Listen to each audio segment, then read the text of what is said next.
Piye woi? Masa ra bentar lagi Rai. Yo, wis. Assalamualaikum warahmatullahi wabarakatuh. Perkenalkan, kami dari kelompok 1 akan memaparkan mengenai vitamin. Izinkan kami memperkenalkan terlebih dahulu. Perkenalkan, nama saya Riza, kemudian ada teman saya, ada Natasha, kemudian ada Tulus, ada Lailatul Hikmah, ada Jihan, ada Afifah, dan yang terakhir ada Arsyad. Oke, di sini yang pertama saya sendiri akan membahas mengenai tentang vitamin A. Next.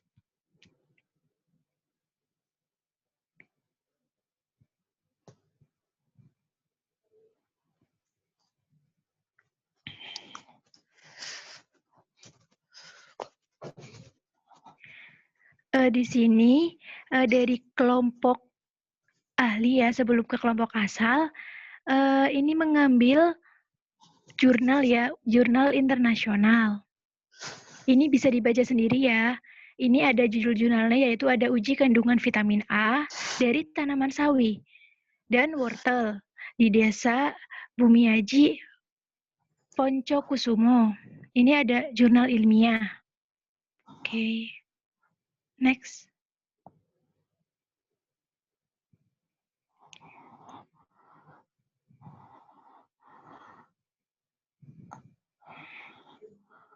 Di sini ada vitamin A ya, terdiri dari beta-karoten. Ini ada jenis-jenis makanan dari vitamin A. Ada wortel, kemudian ada tomat, ada paprika, dan ada yang lainnya. Next. Ini ada beberapa faktor yang mempengaruhi pembentukan beta-karoten. Yang pertama ada suhu, kemudian ada kematangan tanaman, kemudian ada kultivar. Di sini dari suhu sendiri ini mempengaruhi faktor pembentukan beta-karoten ya. Ada dari suhunya itu bergantung. Semakin lama maka pembentukannya maka akan semakin bagus. Kemudian ada kematangannya juga dari tingkat kematangan yang terendah atau yang tertinggi. Kemudian ada kultivar. Oke, next. Ini bisa dilihat sendiri ya, ada struktur vitamin A-nya. Ya, di sini ada bagaimana sih cara uji dari vitamin A yang didapat dari jurnal yang disajikan. Bisa dilihat ya, di sini ada dari bahannya sendiri ada sawi dan ada wortel. Dari lahan sayuran dibawa ke laboratorium dengan menggunakan wadah dan pada hari yang sama dilakukan preparasi. Kemudian ditimbang masing-masing sawi dan wortel segar seberat 100 gram. Selanjutnya akan dihaluskan masing-masing bahan, kemudian diperas dengan kain saring dan diambil 25 mili dan menambahkan aquades hingga tanda batas pada labu seukuran 100 mili. Selanjutnya disaring dengan kertas saring. Ada filtrat 10 mili dipanaskan pada suhu tadi yang telah disebutkan ya, ada faktor yang mempengaruhi beta-karotin. Ini ada suhunya ya. Suhunya itu yang dipakai 40 sampai 60 Celcius. Dan ditambahkan 1 mili KOH. Kemudian larutan diekstrasi menggunakan petroleum, ether, dan metanol sebanyak 92% dengan perbandingan 1:1. Kemudian selanjutnya dikocok. Larutan yang menghasilkan diekstrasi kembali dengan 10 mili metanol. Dimaksudkan memisahkan lapisan bawah monohidroksi karoten yang larut dalam metanol dan lapisan atas karoten larut dalam petroleum ether untuk pengukuran serapan sinar. Pemisahan dilakukan dengan corong pemisah dan pada lapisan atas dengan petroleum ether sebagai larutan. Kemudian diukur diabsorbansi pada panjang gelombang sebesar 45 nm. 450 nm. Oke, di sini ada peran dari vitamin A sendiri. Beta-karoten yang diketahui berperan sebagai antioksidan. Ini mencegah masalah kurang nutrisi dan penyakit rabun senja atau buta ayam, bisa disebut juga. Kemudian selanjutnya akan dijelaskan oleh teman saya. Silahkan.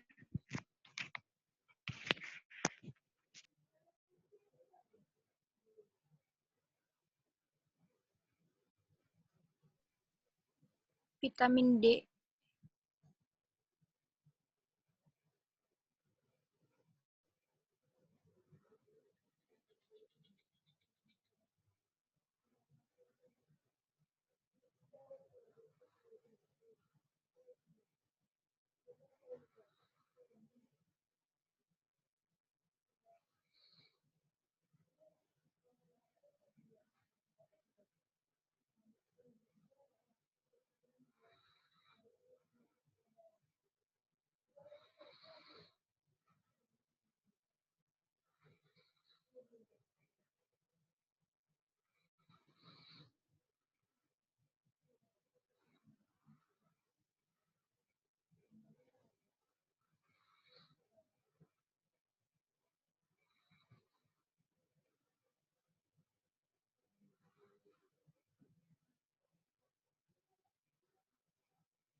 Ya, untuk selanjutnya yaitu ada vitamin D.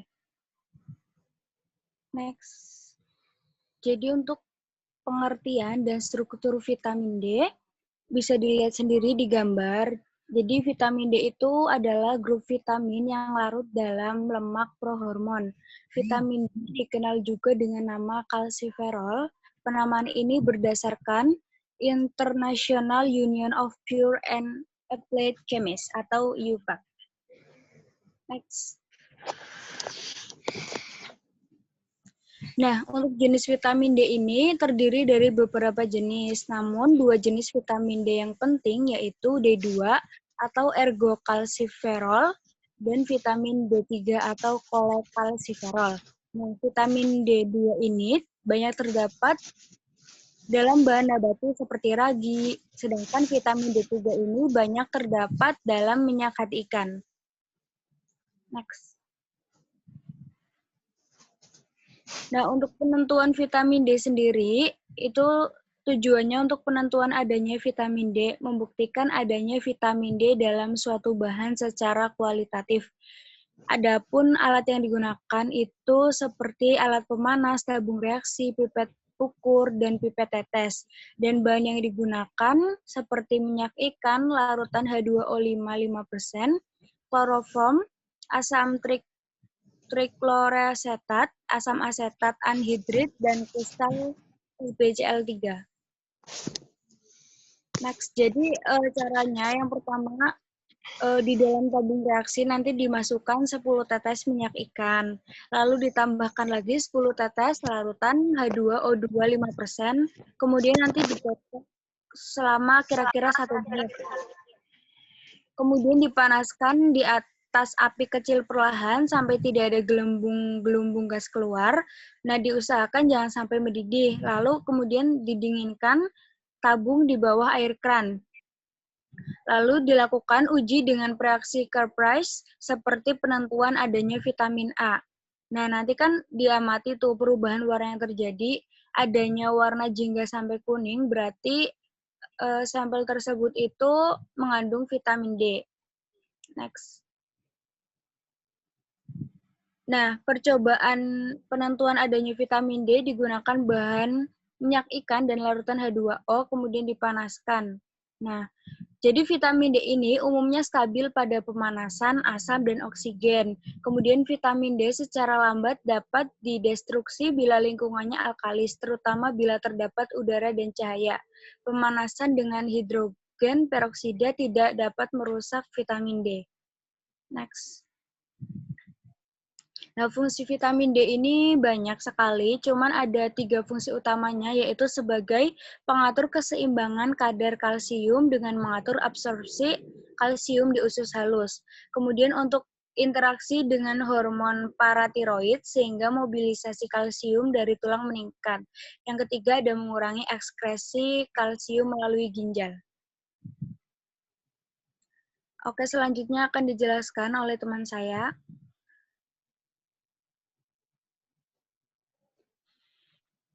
Selanjutnya vitamin E.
Yang selanjutnya yaitu penjelasan dari vitamin E.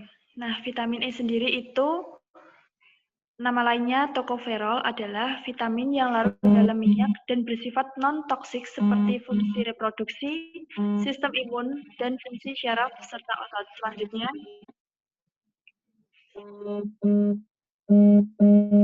nah, peran vitamin E sendiri itu peranan penting dalam berbagai fungsi fisiologi seperti fungsi reproduksi, sistem imun, fungsi syaraf, serta otak. Vitamin E juga berperan sebagai antioksidan yang membantu melindungi tubuh dari efek radikal bebas. Next.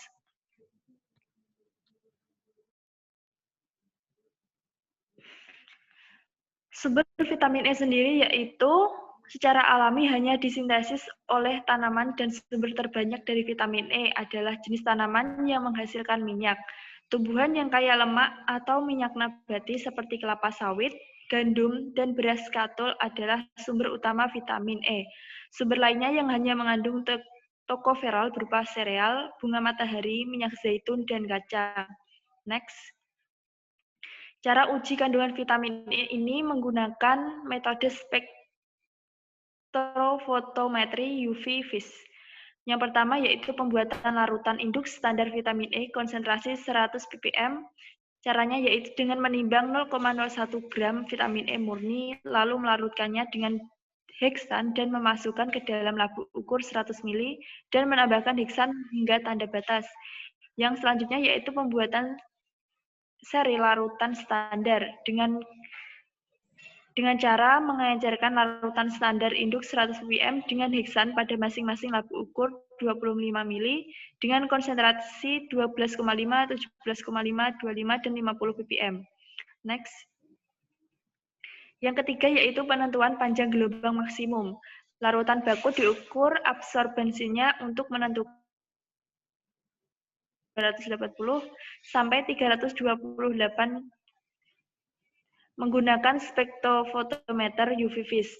Yang keempat yaitu pembuatan kurva standar.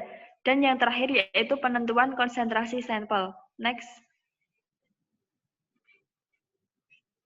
Nah, ciri hasil positif dari vitamin E yaitu menggunakan metode spektrofotometri UV vis, panjang gelombang maksimum vitamin E berkisar antara 298 sampai 300 mikrometer. Diasumsikan senyawa yang terserap pada panjang gelombang berkisar 298 sampai 300 itu menggunakan spektrofotometri UV vis terdapat kandungan vitamin E. Terima kasih. Selanjutnya akan dijelaskan dengan saya. Vitamin K.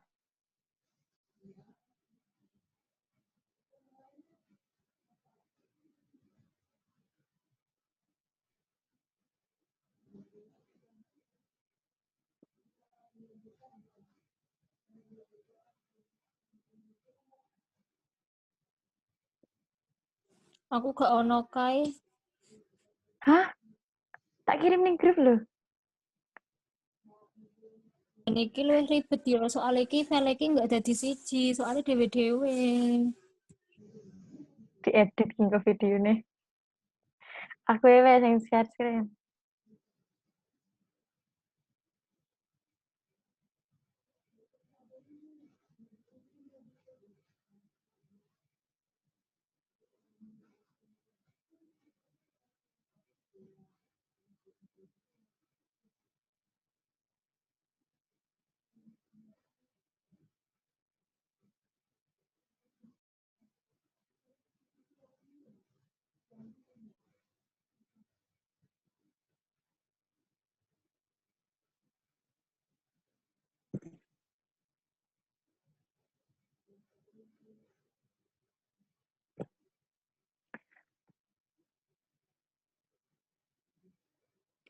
Selanjutnya adalah vitamin K. Nah, vitamin K sendiri adalah nama yang diberikan untuk sekelompok vitamin yang larut dalam lemak, yang dianggap sebagai kofaktor penting pada manusia untuk produksi beberapa protein yang terlibat dalam homeostatis koagulasi dan homeostatis kalsium. Istilah asli dari vitamin K berasal dari K dalam kata Jermanik koagulasi yang berarti kemampuan untuk membekukan darah atau mencegah pendarahan. Nah, ada 3 jenis vitamin K. Yang pertama ada K1, yaitu banyak ditemukan sayuran berdaun hijau. Kemudian ada K2 yang banyak ditemukan yang berasal dari mikroba di usus. Kemudian yang ketiga, vitamin K3 berasal dari sintetis. Kemudian sifat vitamin K sendiri yaitu tahan panas, tapi mudah rusak oleh radiasi, asam, dan alkali. Fungsinya sendiri, yang pertama adalah untuk pembekuan darah, yang kedua adalah menjaga konsistensi aliran darah dan membekukannya saat diperlukan, dan yang ketiga adalah pembentukan tulang dan pemeliharaan ginjal. Nah, seperti ini struktur vitamin K. Kemudian ada metabolisme vitamin K. Bagaimana vitamin yang larut dalam lemak lainnya, penyerapan vitamin K dipengaruhi oleh faktor-faktor yang mempengaruhi penyerapan lemak. Antara lain cukup tidaknya sekresi empedu dan pankreas yang diperlukan untuk penyerapan vitamin K. Nah, saat di darah, vitamin K bergabung dengan FLDL dalam plasma darah atau lanjut setelah disirkulasikan berkali-kali, vitamin K di metabolisme menjadi komponen larut air dan produk asam empedu terkonjugasi. Selanjutnya, vitamin K diekskresikan melalui urin dan feses. Sekitar 20% dari vitamin K diekskresikan melalui feses. Pada gangguan penyerapan lemak, ekskresi vitamin K bisa mencapai 70-80%. Kemudian sumber vitamin K sendiri berasal dari bayam, kemudian ada dari hewan maupun sintesis bakteri, kemudian ada dari pakan ternak. Seperti ini kandungan vitamin K pada berbagai macam bahan pangan. Bisa dilihat sendiri, yang paling tertinggi adalah pada teh hijau. Kemudian kelebihan dan kekurangan dari vitamin K. Jika kita kekurangan vitamin K, maka akan sukar membeku darahnya atau darahnya tidak bisa berhenti. Kemudian untuk vitamin K juga akan mengakibatkan berbagai penyakit seperti anemia hemolitik, hiperbilirubinemia, kernicterus, dan kerusakan pada otak. Nah, pada jurnal yang kelompok ahli temukan, Cadangan vitamin K pada bayi baru lahir sangat rendah karena sedikitnya transfer dari ibu melalui plasenta dan bayi tidak mampu mensintesis vitamin K. Oleh karena itu perlu diberikan vitamin K secara injeksi pada bayi baru lahir untuk mencegah terjadinya pendarahan otak, kecacatan pada bayi, dan lain sebagainya. Kesimpulannya, seperti tadi, vitamin K adalah vitamin yang larut dalam lemak, ada 3 jenis, ada K1, K2, dan K3. Kemudian sifatnya tahan panas, mudah rusak oleh radiasi asam dan alkali, dan fungsinya untuk membekukan darah. Kemudian sumber-sumbernya dari sayuran berwarna hijau. Seperti itu. Terima kasih. Selanjutnya akan disampaikan oleh, nah, silakan.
Kemudian untuk vitamin B1. Nah, vitamin B ini atau biasa disebut dengan tiamin. Nah, ini merupakan salah satu vitamin yang termasuk larut dalam air. Nah, fungsi dari vitamin B1 ini yaitu sebagai perangsang menambah nafsu makan, pembangun tubuh, membantu metabolisme karbohidrat, pertumbuhan, kemampuan belajar, pemeliharaan otot, dan kemudian sumber dari vitamin B ini yaitu dari daging, ikan, molase, ragi, alkohol, beras merah, kacang, benih gandum, padi-padian utuh, dan padi-padian yang diperkaya, kulit ari beras, sayuran, dan kacang hijau. Kemudian untuk kebutuhan vitamin B1 untuk orang dewasa yaitu untuk laki-laki sebanyak 1,2 mg, untuk perempuan sebanyak 1,1 mg. Dan apabila kekurangan vitamin B ini bisa menyebabkan penyakit beri-beri atau kelelahan, gejalanya yaitu kelelahan, kelemahan otot, edema, pembesaran jantung, gagal jantung, kemudian nafsu makan kurang, gangguan metabolisme terdapat gangguan metabolisme karbohidrat dan kehilangan refleks syaraf. Kemudian untuk kelebihan vitamin B1 ini yaitu akan menunjukkan tanda dan gejala toksisitas. Nah, kemudian dari hasil beberapa analisis jurnal dari kelompok ahli yaitu untuk yang pertama itu untuk perbandingan kandungan mineral dan vitamin B1 beberapa jenis ubi jalar. Nah, dari beberapa ubi jalar ini dengan menggunakan metode spektrofotometri UV vis ini didapatkan hasil bahwa yang paling tinggi kadar vitamin B1 itu terdapat pada ubi jalar ungu. Dan kemudian berdasarkan analisis jurnal, yaitu pengaruh lama pencucian terhadap kadar vitamin B pada beras putih dan beras merah ini digunakan metode spektrofotometri UV visible ini didapatkan hasil bahwa semakin lama pencucian beras merah maupun beras putih, kadar vitamin B1 pada masing-masing beras itu semakin rendah atau semakin berkurang. Nah, kemudian dapat disimpulkan bahwa vitamin B1 ini termasuk vitamin yang larut dalam air, kemudian masing-masing bahan ini memiliki konsentrasi vitamin B1 yang berbeda. Nah, serta dapat diidentifikasi melalui berbagai uji warna yang menjelaskan sampel jika diuji dengan reaksi-reaksi akan menghasilkan warna berbeda, tetapi tetap mengindikasikan adanya vitamin B1. Kemudian, manfaat dari vitamin B1 ini bermacam-macam seperti beberapa dari tadi fungsinya atau manfaatnya. Ini apabila kekurangan dari vitamin B1 akan menyebabkan penyakit beri-beri. Selanjutnya akan dijelaskan oleh rekan saya.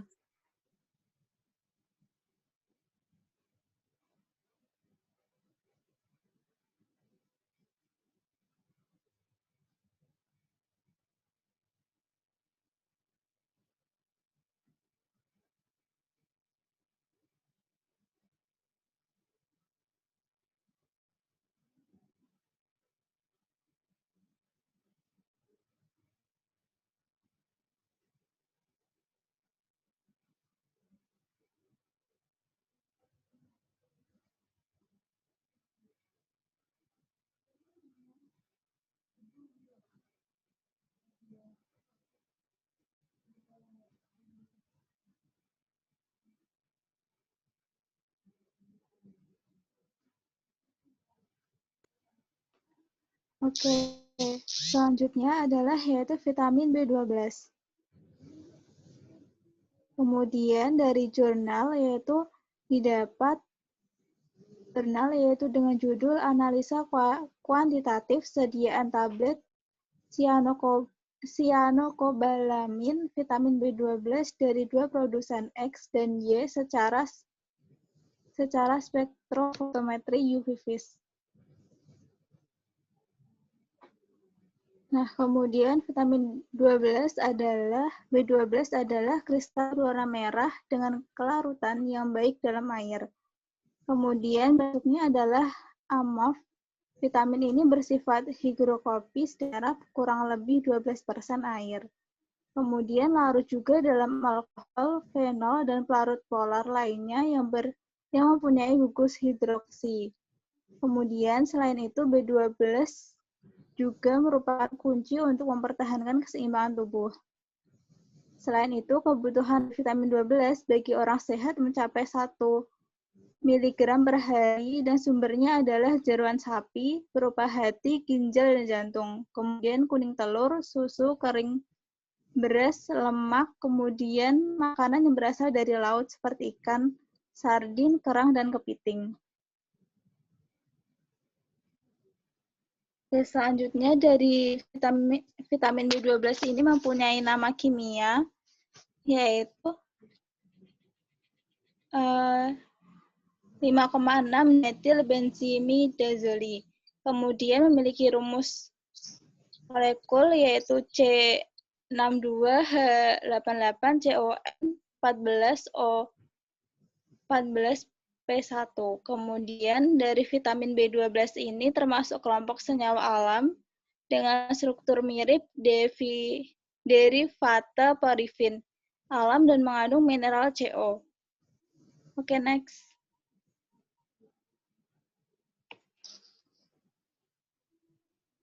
Kemudian selanjutnya adalah fungsi vitamin B12. Fungsinya yaitu terkait dengan fungsi asam folat, khususnya dalam sintesis nukleoprotein atau DNA yang normal. Kemudian bekerja sebagai kofaktor untuk metabolisme enzim dan bila dikonsumsi tidak terpenuhi, dapat menimbulkan gejala defisiensi seperti penyakit anemia megaloblastik yang disertai gangguan neurologik. Oke, selanjutnya. Kemudian untuk uji kandungan vitamin B12 ini yaitu dengan melalui spektrofotometri UV-Vis. Yang pertama adalah penetapan panjang gelombang maksimum dalam Aquades, kemudian ditimbang dengan ukuran tertentu. Selanjutnya adalah pembuatan deret beku, di mana larutan baku vitamin B12 dalam Aquades dibuat seri larutan baku vitamin B12 dengan dilarutkan pada 10 mili dalam Aquades, kemudian dibaca serapannya pada spektrofotometri UV-Vis. Oke, selanjutnya. Oke, selanjutnya adalah tahap preparasi sampel, di mana sampel vitamin B12 dari produsen X setara dengan 6 mg secara sama kemudian dilarutkan dalam Aquades sebanyak 100 ml. Kemudian dihasilkan yaitu 6 mg. Yang tahap selanjutnya adalah pembuatan sampel, di mana masing-masing tablet dari dua produsen X dan Y setara 6 mg diencerkan dengan aquada sebanyak 100 ml. Yang kemudian dihitung dengan absorbasinya pada spektrofotometri UV vis adalah dengan panjang gelombang 360 nanometer. Oke, selanjutnya. Oke, kemudian yaitu ciri hasil positif.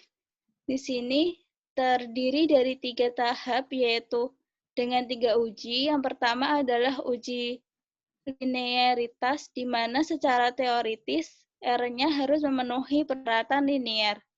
Jika R lebih dari 0,998. Nah, kemudian dari hasil penelitian didapat 0,999. Untuk tahap yang kedua yaitu uji presisi yang secara teoritis menghasilkan presisi RSD kurang dari 2%. Kemudian hasil dari penelitian yaitu memenuhi persyaratan dengan 2,0%. Kemudian yang ketiga adalah uji recovery, di mana hasil recovery secara teoritis harus berada pada rank antara 90 sampai 110%. Kemudian hasil penelitian yaitu 95,3% dan untuk sediaan paten adalah 100,4%. Kemudian ini adalah hasil dari penelitian dari Danu Febrian dan Arianti. Oke, sekian. Terima kasih. Selanjutnya akan dilanjutkan oleh teman saya.